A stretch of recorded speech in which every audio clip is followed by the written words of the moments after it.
Aye. Very good.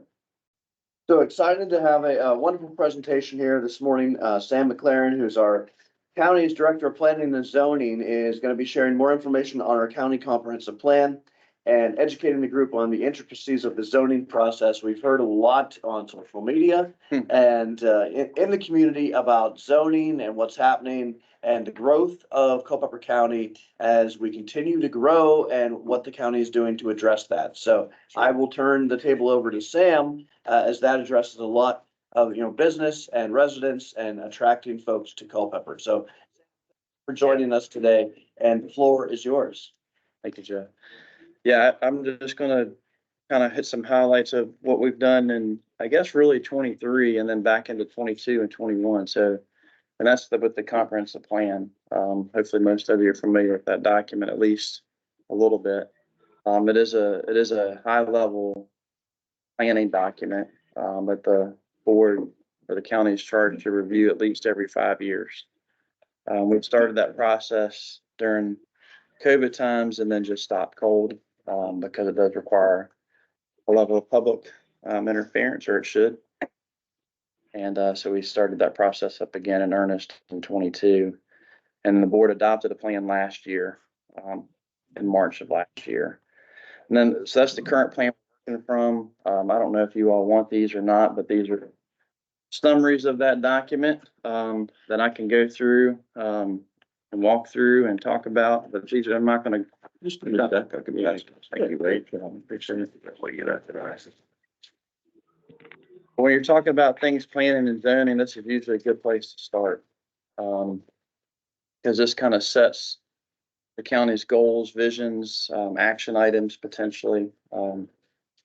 And Jeff kind of set the stage. There's been a lot of discussion lately just about growth in general. That's because it's happening. We are seeing a lot of growth in general. We're seeing a lot of residential growth, some commercial growth as well, which is good.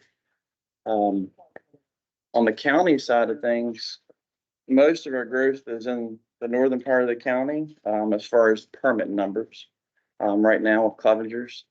If you haven't driven up there, it looks a lot different in the past couple of years. There's a couple hundred homes there now, townhomes, no commercial yet. We're still working with the developer on that now as far as site plans. And then outside the town limits, the town is very busy with growth as well. And then outside those town limits inside the county, we have things like Northridge and Kite Acres on Ira Hoffman and Northridge Estates on the backside. So you're seeing it. That's why the conversation's there. Going back to the comprehensive plan, basically there's a long public process that we went through to get to this document. We were engaged in the community. We went around Jeffersonton, Stevensburg, different places and gathered input. So this document is not necessarily staff driven, it's staff organized. And a lot of help from the planning commission and then of course the board of supervisors. But if you look at it, it's broken down into 7 chapters. We tried to condense it. That was a harder task than we thought it would be. I tried to get a document that is easy to look at, easy to understand and digest, and it's still a lot longer than I wanted it to be, if I'm being honest. But there's one of the chapters that people focus on the most is land use and development. And we put that up front for that reason. When you're looking at the comprehensive plan, you have a future land use map in there, a lot of background data. But at the end of the day, you have some goals. There's some constraints and concerns that are identified, and each chapter is kind of laid out similar.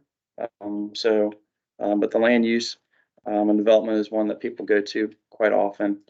And you see one of the concerns there is about managing growth generally. Of course, we've had many discussions about solar systems in the county. We have yet to just break ground on the one that the board has approved. We have broken ground on some new data center activity, which is good. There's a lot of discussion about that with this comp plan. And then a lack of actually different types of housing. Housing is going on, but the housing costs have also risen. as well. So, that's always a concern. But when you look at some of the vision and goals, and this is some of the launching pad, if you will, for this year for some ordinance discussions. One of the visions is to preserve the agricultural and rural nature of the county. So one of the most controversial things that's hit social media and the board definitely has been, discussion about A1RA, which makes up a huge chunk of the county, and about potentially changing division rules there. So staff will be engaging with the planning commission to talk about that over the next couple of months, and then hopefully back up to the board by September. What is the recommendation there? What is the discussion? Is it, for those who might not know, that if you own a large tract of land, you're gonna be able to subdivide it? Yeah, so minor divisions are all you can do in A1 right now, which is the creation of 2 new lots every 5 years. So it's a paced thing. It's been that way for many, many years, probably 30 years-ish. 3 and 5 acres, so 3 acres if you're RA, 5 acres if you're A1, 10 acres if you don't have road frontage. And the board has tasked the staff and planning commission to look at a different way of developing potentially. That could include clusters, it could include reducing the density further. We'll be discussing broad-based options, hopefully in June with the planning commission. At a work session first. It'll be a public process. The planning commission will have to have at least one public hearing. The board will have to have at least one public hearing. So we're still several months out. If the changes even realize or materialize at all. John and I have been through this discussion before. And last, I think 2 times we discussed it, there were no changes made. So. Is it usual to have this much discourse about it leading up to it? When you're talking about reducing the potentially number of lots, yes. There's going to be. But yeah, and I don't know whether that'll be the prevailing thought or not, moving forward. And planning commission will have their own suggestions and ideas. I'm sure it's a 9-member panel if you haven't seen them lately. So we have a variety of folks and opinions on that planning commission, and they'll share them with us, and that'll come up to the board. So, and as you all see the makeup of the board, it's varied too on that particular issue. So makes my life a little challenging, but that's part of the process. But some of the reasons why we're looking at those are basically some of the visions and goals that were set in that comp plan. And that's why I think it's important for this group and others to know that the comp plan exists and that it's a public process that is really kicked off usually every 5 years. This was a complete rewrite, overhaul. Yes, some of the same goals were pulled in, but we looked at everything. It wasn't a section that we looked at. We looked at the whole kit and caboodle. So, but you can look in there, maintain a balanced growth approach, simple idea, but hard to achieve sometimes. But one of the top visions that you see is preserve the predominantly agricultural and rural nature of the county. And we heard that when we went out into the community, from places Stevensburg, Jefferson, where we are seeing a lot of growth, as well. To go through this, you don't have to go through this, but there's a future land use plan. That's a good guide, especially if you're looking to invest in Culpeper, or not invest in Culpeper. We have some high level future growth areas that are shown in there. They're primarily centered around town where we have infrastructure. Chris and his team have done a good job of putting together infrastructure that's usable, and that's why we are seeing some of the things happen. We got good water and sewer access in and around town. Street access is always a challenge, but we're improving along the way through some projects. And then the only other one that you see away from the town center really is Clevenger's, and that was established back in the early 2000s. And that's just now being built. It's slated for up to 764 homes. How many have been built so far? I think we're at 220, 225. So right now it's moved a lot quicker than we thought it would once it got started. Their first construction plan phase will stop them at 290 or 289. Those houses are like in the 500 range? Yeah, even the townhomes. Okay. Yeah, the townhomes are in the mid 5s. Yeah. Wow. There was a home that sold on nothing of a lot for 800,000+. So And the square footage on those is around what, 3,000? They're not huge, yeah. Some 2,500. Yeah, and the lots are 4,500 square feet, so they're small lots in there. But of the remaining 500 homes, that's over 1,000 acres. Yeah, Okay. So they're getting around the golf course now. And, it starts spreading out as yeah, it moves out. And on the left side, is that the commercial piece, is that right? yeah, well, yeah, if you're going into the Stonehaven development, yeah, that left area, there's a pad there now that you can kind of see it. It looks awful right now because it's just dirt. But But not on the other side, I was thinking the other. no, that is a different development there on the left, on the west side of 229.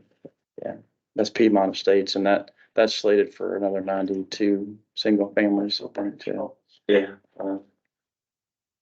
But the future growth areas are on there. And then when you get into the plan, there's some, what I would call areas where we get down to the parcel level detail to some degree.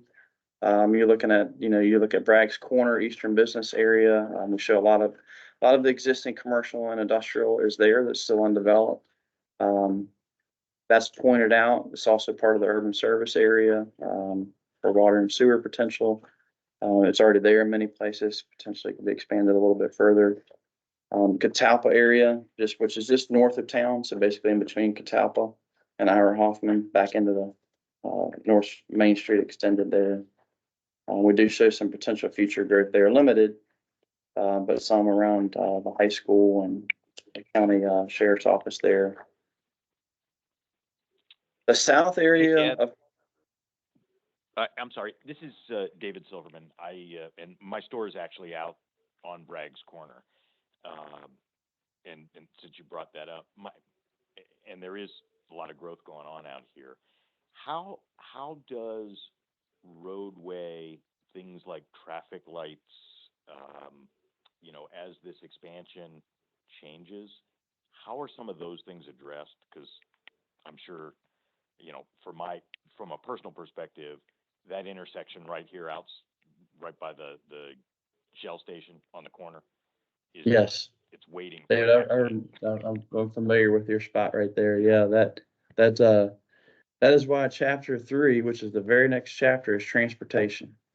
Because when you're talking about land use and development, one of the big things that comes with it are transportation concerns, and really to address specific transportation concerns in the comp plan, it can be difficult, but we do identify areas primarily that we know are concerns, that are priority areas to either improve or to get funding for, to improve.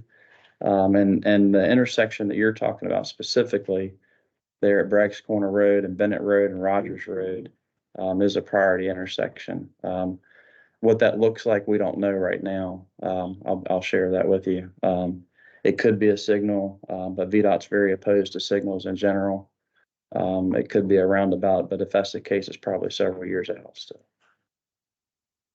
So we're trying to manage those things and those priorities. But in that next chapter, chapter 3, we do identify just at a high level, basically some intersections that we know are concerns. And then we work with VDOT to identify, they have a safety improvement list, which is what they call their PSI list, which is something that they get accident data, and that's plugged into that. And we do have some higher ranked ones.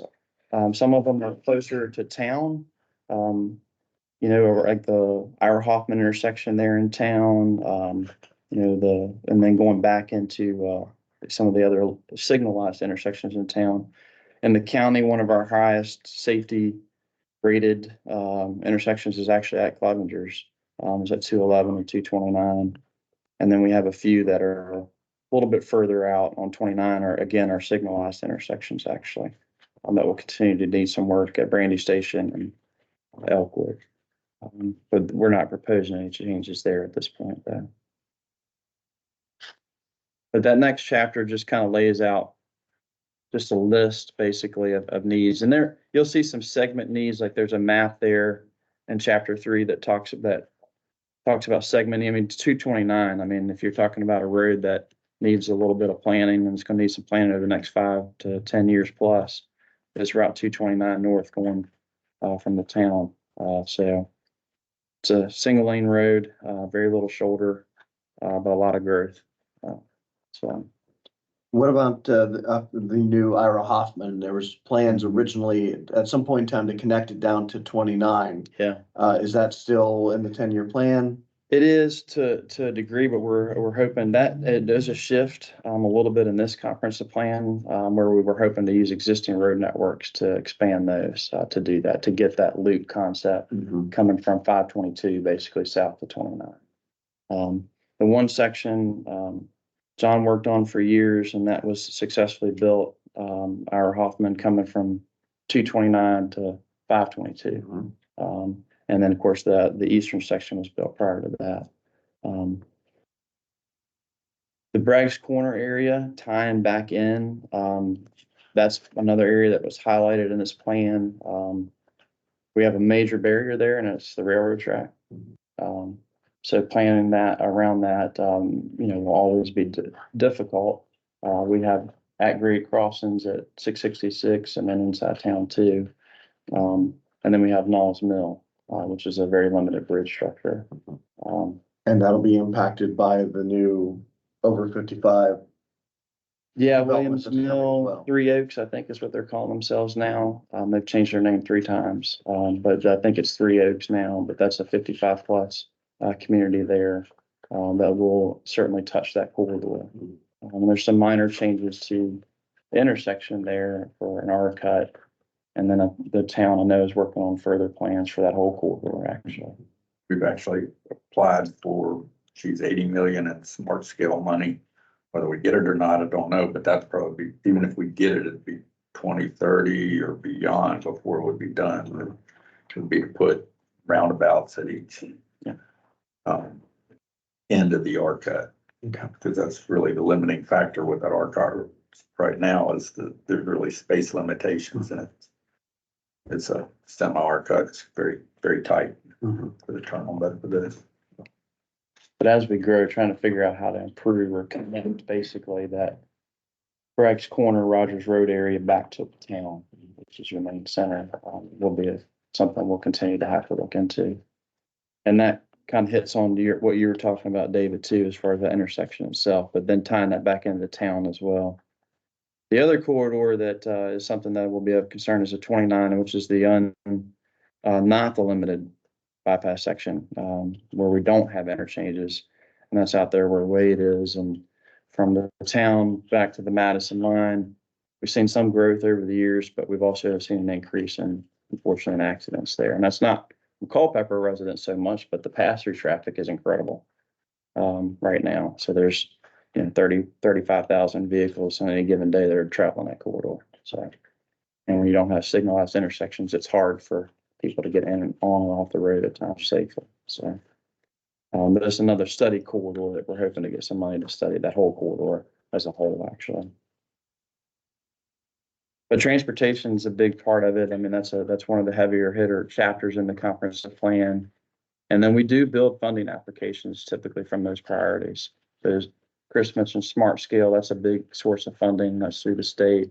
We have revenue sharing. The county has been successful with revenue sharing projects, improvement projects. We're doing some secondary road improvements here this next cycle.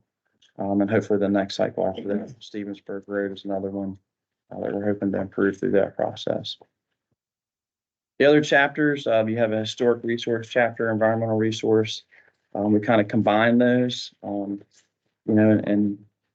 we have seen an increase, not in historic overlays. Those were kind of established, if you will, the historic interest areas are not an overlay district, but those were established in 2009, actually through the 2010 comp plan, and those have remained unchanged. We've seen some changes with the state park, obviously taking hold of some of those areas, and we'll be developing that here in the next several years, and that will change the landscape to some degree as well. Economic development chapter, again, mainly just some high level goals, policy objectives. Facilitating, you see something about there, that facilitating the right kind of growth. As you can imagine, that varies from person to person of what that actually means. And we'll continue to flesh out what that actually means. But site preparation, something simple, site preparation for economic growth is something that I know Brian is constantly, working towards to find the next site or sites in general, that are ready to go. But one of the things that you see in here about continue to provide support, continue to expand the economic base, and what that means is we like kind of what we have, right? To some degree, the portfolio, if you will. And we're hoping that we can expand that portfolio and not necessarily get in a lot of newer type of industries. So tourism, again, is something that's always pointed out, in that chapter as well. I put in two maps just because some of the comp plan discussion and discussion at large when you're talking about industry was another large talking point of this last comp plan, and it involved data centers. We've seen rezonings for data centers. We've seen some approved, some run into challenges, especially at Brandy Station. And I put in a map that was a former map, and I did that on purpose because that was in the comp plan. And that showed different potential technology zones. The board, most of you are probably aware the board did really pare that down with some recent action. And we now have a singular tech zone, which is geared towards data center. We're looking at a rezoning next month. We've already seen it with the planning commission, which they recommended approval for, and then the board we'll be looking at that in June for another piece on Kaiser Road for a potential data center as well. And that really kind of finishes out, as far as the zoning piece of the pie, the county's tech zone, which goes into the town a little bit too. And the town has activity currently as well with data center activity.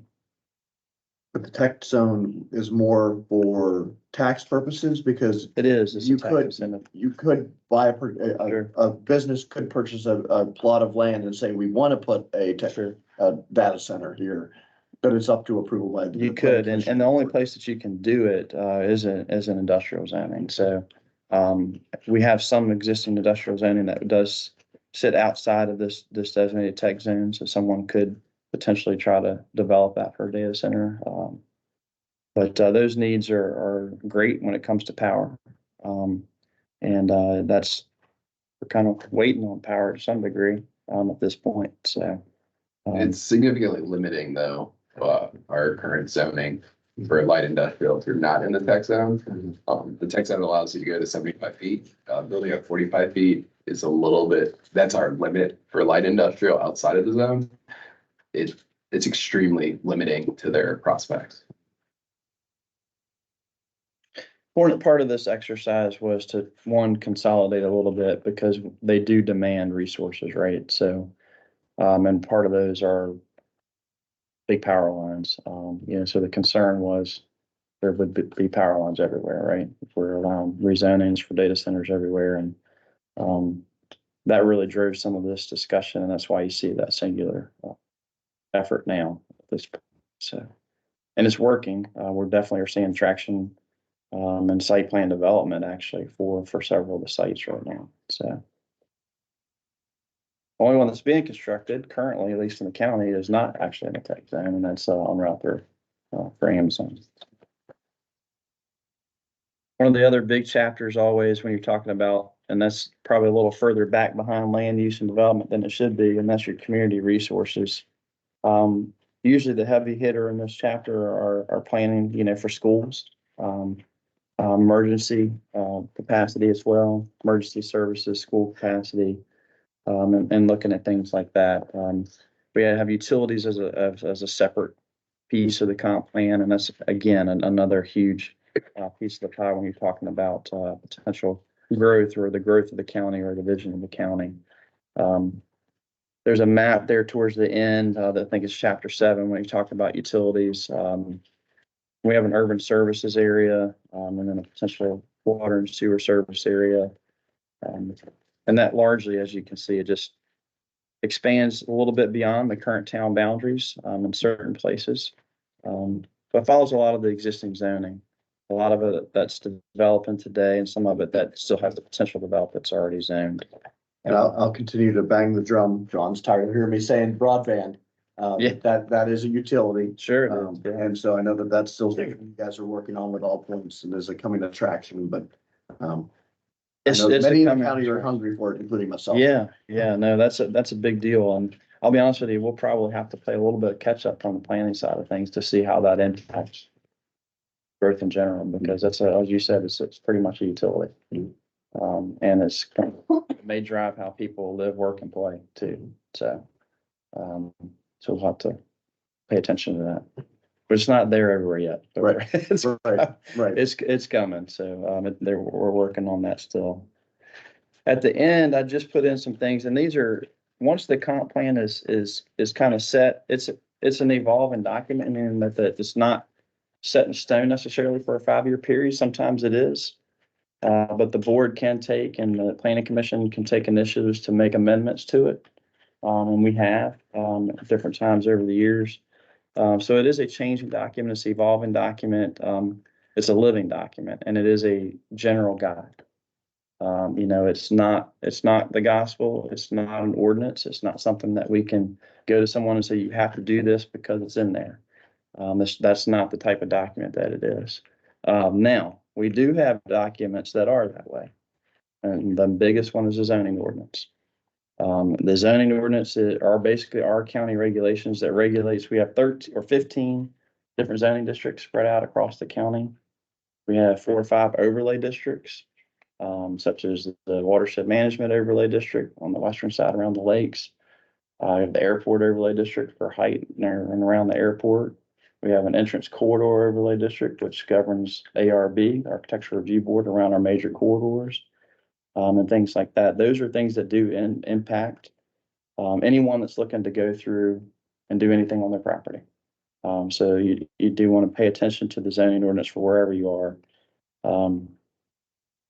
We are looking at potential changes. We made some definition changes to public utilities recently. The board has looking at A1RA potential changes, which are two of the larger districts. We're looking at changes to our PUD, which is our planned unit development. We have one, which is Clevenger's, right? Well, 2. Boston, there's one that's out there, that's been zoned for years. And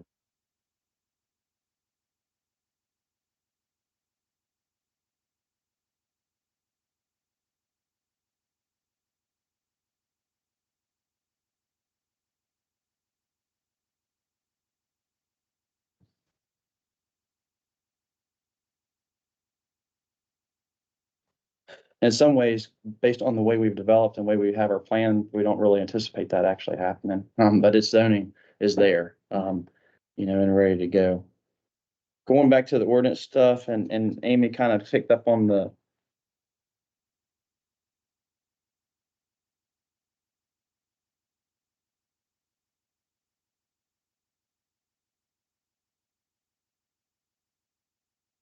rezonings, conditional use permits, site plan review.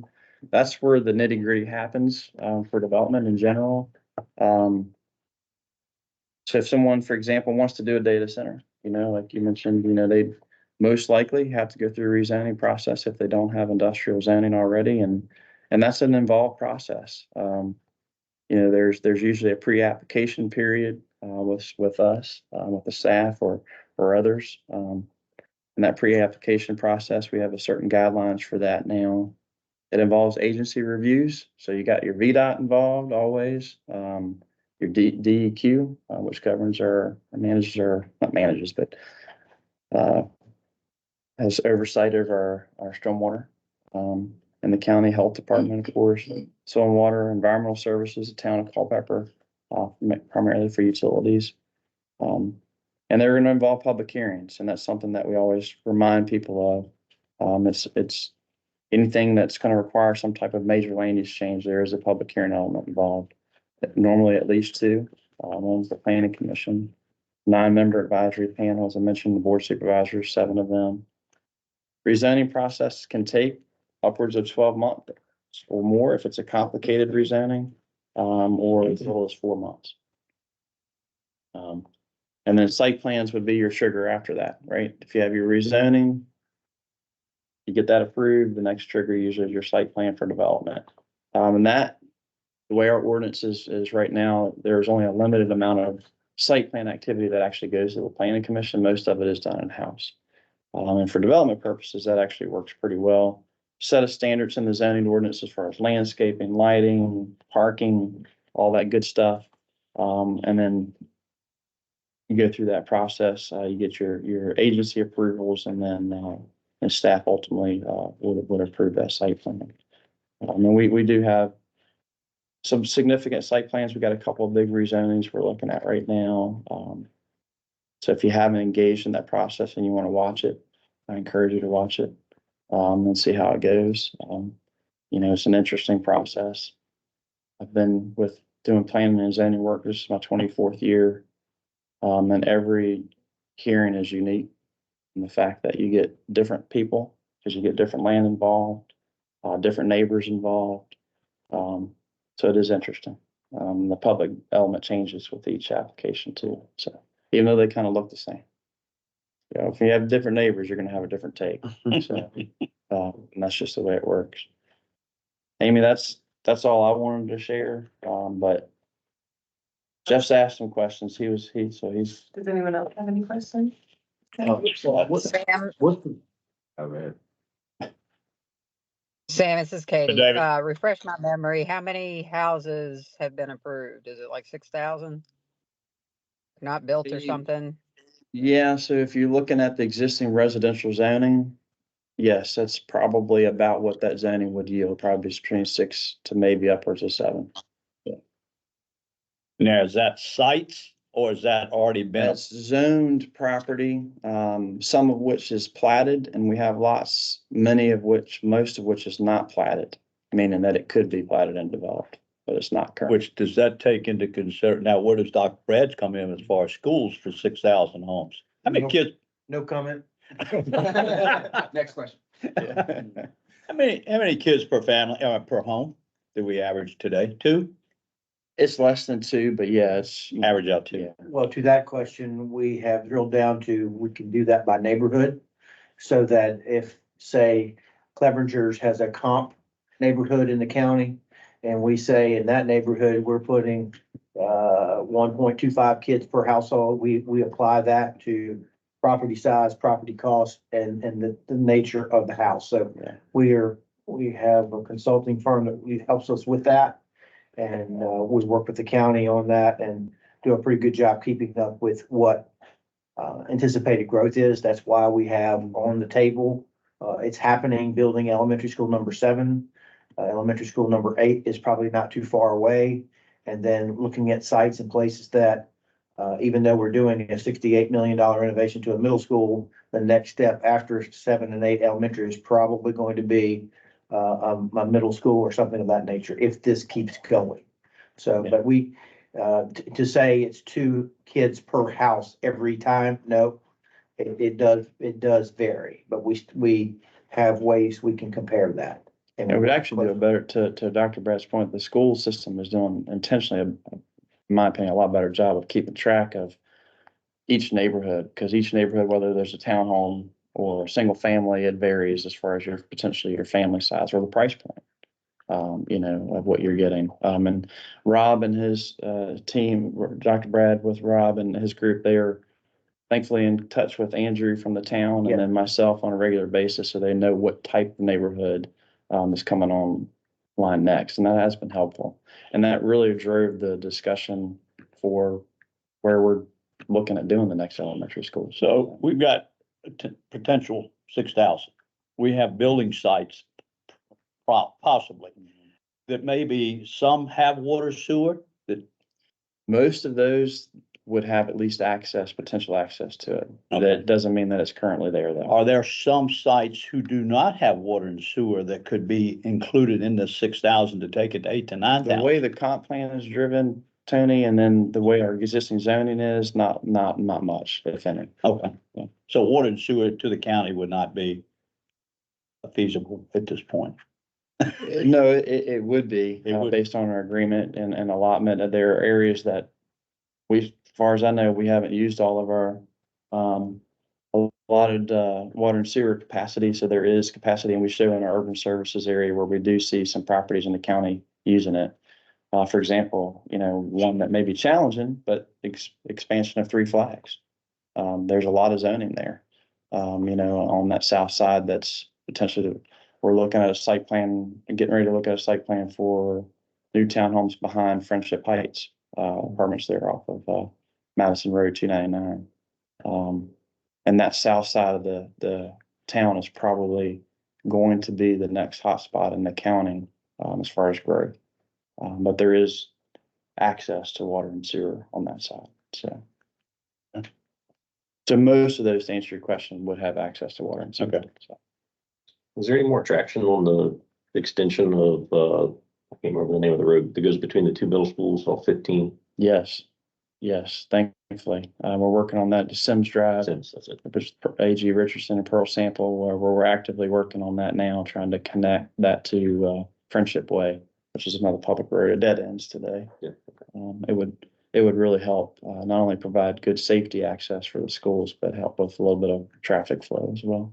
So, yeah, we're actively working on that, and thankfully the resources have been allocated to pursue that, so we're working on that. So. Awesome. And I'd have to add, it would improve our capacity for walk zones, Yes. safe routes to school, kids can walk or bike to school by coming in that way. And what is tell me about your background? Like, setting it back a little bit, schooling. I mean, it's certainly a discipline in of itself. Yeah. So for me, this is, I went to Mary Washington, Fredericksburg. I grew up in the area. I'm a Madisonian, by birth. I still live there next to my parents, and my brothers have a house next door too. So I have a little compound there. That's where I've grown up. But I've grown up in the area. Went to school at Mary Washington, so I didn't go too far ever. And I took a little bit of GIS was my strong interest in mapping when I first got started on things. I worked at Timmons briefly. I did actually a power line mapping project for them. They were concerned that Verizon was stealing pole space, so we were hired to go out and there was a lot of stealing of pole space, believe it or not, actually. So it helped. That project was interesting, but it was a good project actually for Dominion, not for Verizon. But that project, this opened up here. John hired me about 24 years ago as a planning and zoning technician. I did 911 mapping for the county. And then I was fortunate enough to move into the zoning administrator position. Many of you probably remember and know Aubrey Roselle when he left, moved into his spot there, and I was there for 15 years. And John finally moved upstairs as county administrator, and then I've been the planning director for, I guess, 8 years. So primarily my work experience has been here in Culpeper. Probably lucky for that because you're here. Yeah. And didn't have to venture too far. And then the second question is, what is the process, or how do you interact with your friends in the town? Very well. That's my assumption. Yeah. But is there a set time you guys meet, or you meet as needed, or you? No, not a set time, but we constantly are in conversation with the town, especially on the planning and development side. Andrew Hopewell and his crew, a lot of our projects touch each other right now. We have rezonings, and he has, I was invited to a traffic impact analysis for the projects that they're working on the north end of town that are right on the county line, and vice versa. So we work together, and I know John and Chris and the council is their designated county administrator and manager in conversations as well. So, but the planning and development shops work pretty close together, actually. So we could always do more, but we work pretty close. I think what I say with that too is that so much of the success of an area comes back to people. Yeah. And their ability to communicate rationally. And so I grew up in Gloucester, Virginia, and I don't think there was a word. I think zoning was a 4-letter word there, but it's a different layout, and I was not as mature in those days to understand what was happening, but it's, changed the community. I think the thing when I tell people to come to Culpeper, So we're very blessed with the way the road system, at least it put everything in the center for the most part. Mhm. And so anyways, I appreciate all the work that's being done. Yeah, the biggest thing is to try to remain flexible and to listen. Because if not, you can become pretty rigid and that doesn't usually work either. So, but it is good to know the box that you're playing into. So, Sam, I think on that note too, I mean, it's kind of important to point out that how the town and the county, planning commission board and councils work together, and there's those couple of joint, groups that meet on things as well, and, even on the planning commission, I mean, we got some town residents on there as well. yeah, no, that's a good point, Katie. Yeah, we do. And of course, the board of supervisors have 2 town representatives as well. And, we have, I know at least one town person on the planning commission, you're right. And there are other committees that do on occasion meet between town and county as well.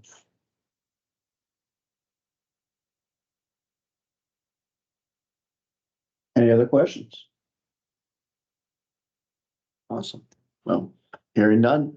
Sam, thank you. I mean, I thought it was very educational. I Yep. learned something and, Thank you. It's a very intricate and seemingly difficult path to navigate. So I appreciate your work and putting it all together and the comprehensive plan. And I really, really appreciate you presenting today. Please share concerns, ideas with us. That's what we do too. So Not gonna please we everybody. can run it up. We can run it up the flagpole and see what happens. So, Yeah. Did a wonderful job in compiling a. Yeah. 350-page document, or Yeah. how many pages it is into, your presentation in this. yeah, well, I appreciate that. Thank you, Wade. Awesome. Thank you, Thank you. Pam.